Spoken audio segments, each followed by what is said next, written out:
श्री मयुरेश्वर मोरगाव अष्टविनायक यात्रेचा आरंभ आणि रहस्य. जय गणेश. महाराष्ट्राच्या पुणे जिल्ह्यातील बारामती तालुक्यात कऱ्हा नदीच्या तीरावर वसलेले मोरगाव हे अष्टविनायक यात्रेचे आद्यपीठ आणि प्रमुख केंद्र मानले जाते. यात्रेची सुरुवात श्री मयुरेश्वराच्या दर्शनाने करण्याची परंपरा आहे. बहामनी काळात बांधलेले हे मंदिर एका किल्ल्याप्रमाणे म्हणजे भव्य गडीप्रमाणे दिसते. मोगल आक्रमणापासून संरक्षणासाठी याला 50 फूट उंच तटबंदी आणि चारही बाजूंनी मनोरे दिलेले आहेत. हे मंदिराचे एक मोठे स्थापत्य वैशिष्ट्य आहे. या मंदिराचे दुसरे सर्वात मोठे रहस्य म्हणजे गाभाऱ्यासमोर शिवाचे वाहन नंदीची मूर्ती असणे. हे गणपती मंदिरात अत्यंत दुर्मिळ मानले जाते.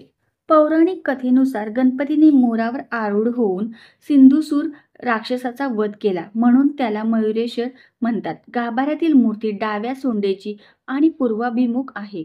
मूर्तीच्या डोळ्यात आणि बेंबीत हिरे माणिक जडवले आहेत.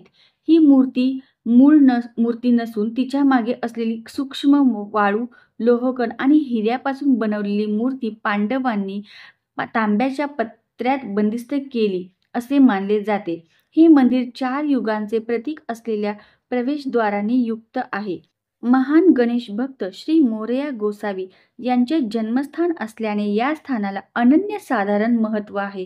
अशा प्रकारे मोरगावचा मयुरेश्वर गणपती एक केवळ धार्मिक स्थान नाही, तर इतिहास, रहस्य आणि अपार श्रद्धा यांचा संगम आहे. गणपती बाप्पा मोरया. तुम्हाला या मंदिराविषयी अजून काही माहिती हवी असल्यास नक्की विचारा. व्हिडिओ आवडल्यास व्हिडिओला लाईक करा आणि चॅनलला सबस्क्राईब करा. धन्यवाद.